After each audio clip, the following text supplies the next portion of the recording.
माननीय supreme court के द्वारा किए गए हाल ही के एक फैसले से अब तलाक लेना भी उतना ही आसान हो गया है जितना कि चटमगनी पट ब्याह। अभी तक शादी के बाद अगर तलाक लेना हो तो 6 मंथ तक वेट करना होता था,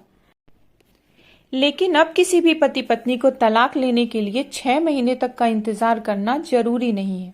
अगर उनके बीच रिश्ता इतना खराब हो जाए कि उनके बीच सुधार की कोई गुंजाइश ना हो तो तलाक लिया जा सकता है।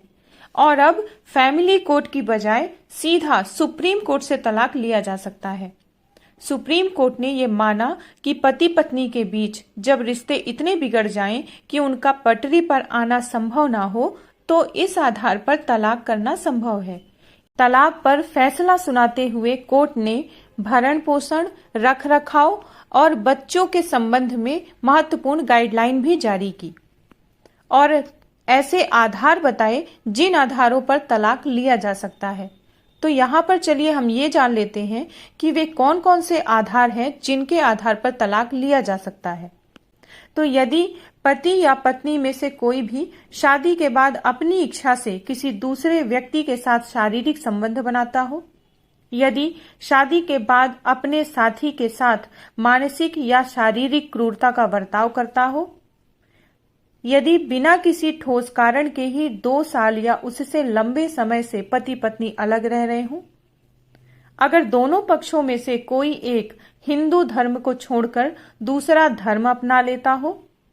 अगर दोनों में से कोई एक पक्ष मानसिक रूप से बीमार हो और उसके साथ वैवाहिक जीवन जीना संभव ना हो, अगर दोनों में से कोई एक कुष्ठ रोग से पीड़ित हो, अगर पति या पत्नी में से कोई एक संक्रामक यौन रोग से पीड़ित हो,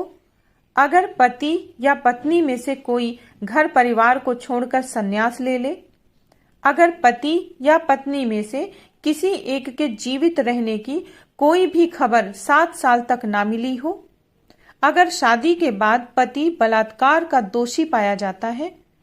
और अगर शादी के समय पत्नी की उम्र 15 साल से कम रही हो तो वो 18 साल की होने से पहले तलाक ले सकती है। तो ये सभी महत्वपूर्ण आधार हैं जिन आधारों पर बिना 6 महीने का इंतजार किए ही फैमिली कोर्ट की बजाय सीधा सुप्रीम कोर्ट से तलाक ले सकते हैं। आज के लिए इतना ही। Thank you.